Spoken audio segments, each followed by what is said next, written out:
সহজ অর্থায়নের অভাবে আসলে কত পার্সেন্ট স্টার্টআপ স্টপ হয়ে যায়? আমি বলব যে আমাদের বাংলাদেশের এখন বিগেস্ট অবস্টাকল স্টার্টআপস এর ক্ষেত্রে হচ্ছে গিয়ে অর্থায়নের ব্যাপারটা।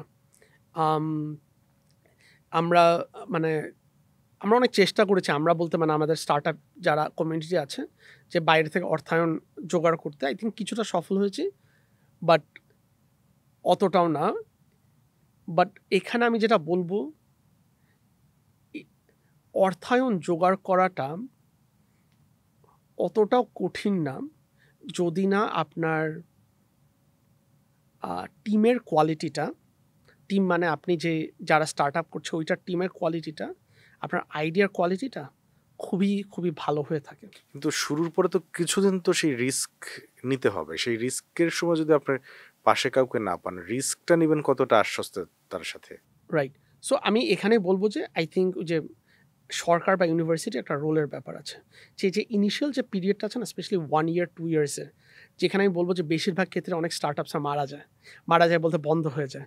আই থিংক ওইখানে অনেক হেল্প করা। যে আপনার একটা আমি যে একটা আমি একটা কোম্পানি শুরু করব। আমার একটা কিন্তু এটার জন্য আমার ইনকর্পোরেশন করতে লাগবে। একটা প্রাইভেট লিমিটেড কোম্পানি রেজিস্টার করতে লাগবে। এটা করতে কিন্তু অনেক কষ্ট হয় একটা ইয়াং ছেলে বা মেয়ের। এই জিনিসটাকে কি আমরা সহজ করতে পারি? এটা বা ধরেন প্রতি বছর অডিট করতে হবে। একটা ইয়াং বা ছেলে-মেয়ের যেটা আরকি সে হয়তোবা সিএসইর ব্যাকগ্রাউন্ডে, সে হয়তো এত কষ্ট করার কি দরকার?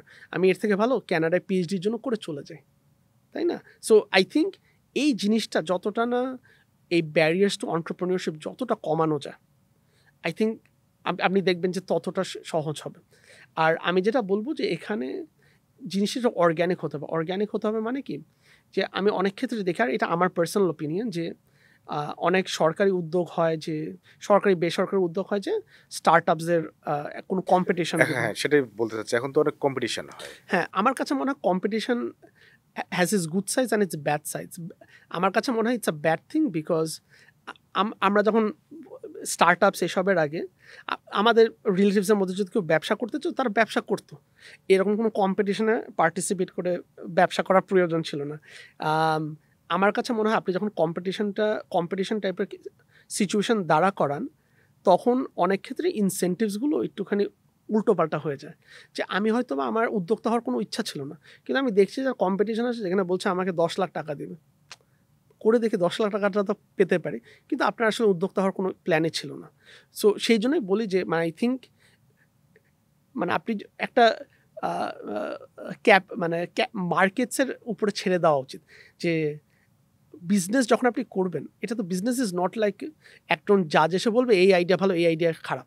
বিজনেস বলবে বিজনেসকে আপনার মার্কেটস বলবে এই আইডিয়াটা ভালো নাকি এই আইডিয়াটা খারাপ। তাই না? সো আমার কাছে মনে হয় সরকার বা বেসরকারি না সরকারি অর্থায়নটা আপনার এই ডাইরেক্টলি কম্পিটিশন এসবে না করে it would be much better যদি আপনার আমাদের রেগুলেটরি সিস্টেমটাকে আরেকটু সহজ যদি করতে পারে আমাদের এন্টারপ্রেনিউরস এর জন্য।